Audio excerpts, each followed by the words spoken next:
پاکستانی رسنۍ وایي چې په نخه ممای خیوات کې تشدد او وړیګړي په پیغو کې ککړو کسانو ته پوځي عدالتونو نه د سزاګان ورکولو پیل د خیبر پختونخوا صوبې نه کیږي او دغه صوبې سره تړاو لرونکو 1400 کسانو په ضد پوځي محکمو کې د مقدمو چلولو منځوري ورکړل شوې ده. تر دې وړاندې د نخه مای د پیو په تړاو سمندر پورې پاکستانیانو کې لومبه مقدمه هم خیبر پختونخوا کې پولیسو د دیر سیمې د یو پختون په ضد درج کړی ده چې سعودي عرب کې خواري مزدوري کوي. په نخه ممای پاکستان کې تحریک انصاف ګوند د مشر او پخوانی وزیر اعظم عمران خان د نیول کېدو په ضد د هغه د ګوند پلویانو په ګر خیوات کې قهرجن احتجاجونه کړي وو او پوځي تاسیساتو او دولتي ودانو ته ورونه لګولي وو. عمران خان تور لګوي چې د نخه مای لپی ورستو ګر خیوات کې د هغه د ګوند تر 100,000 زیات پلویان نیول شوی دي. خو مطبوعات او د بشري حقوقو تنظیمونه بیا د نیول شوو کسانو شمیره تر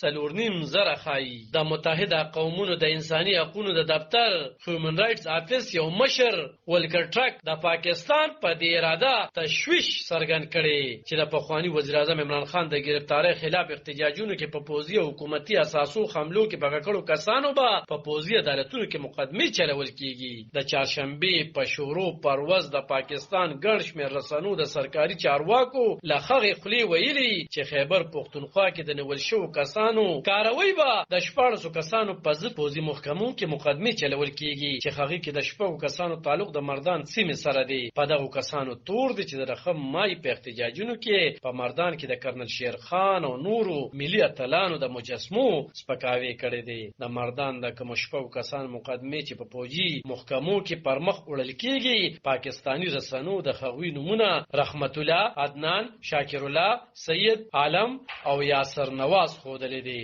رسنۍ وایي چې د مردان ترهګرۍ د مخنیوي عدالت د یادو کسانو په ضد د آرمي ایکټ او سیکرټ افیشل ایکټ لاندې پوځي محکمو کې د مقدمو چلولو خاص منظور کړي دي. رسنیو د چارواکو لخوا ویلي چې د دې ترڅنګ به د ملکن دیر او بنو سره د تړاو لرونکو 10 کسانو په ضد به هم مقدمې په پوځي محکمو کې چلول کیږي. چارواکي وایي چې د نخمای د پیو په تړاو د ملکن نسلور دیر ندري او بنو نه هم 3 کسان نیول شوی دي. تر دې مخکې چې د یادو پیو په تړاو پاکستان کې د کمړومبي سمندرپور پاکستان په ضد مقدمه در شوی ده.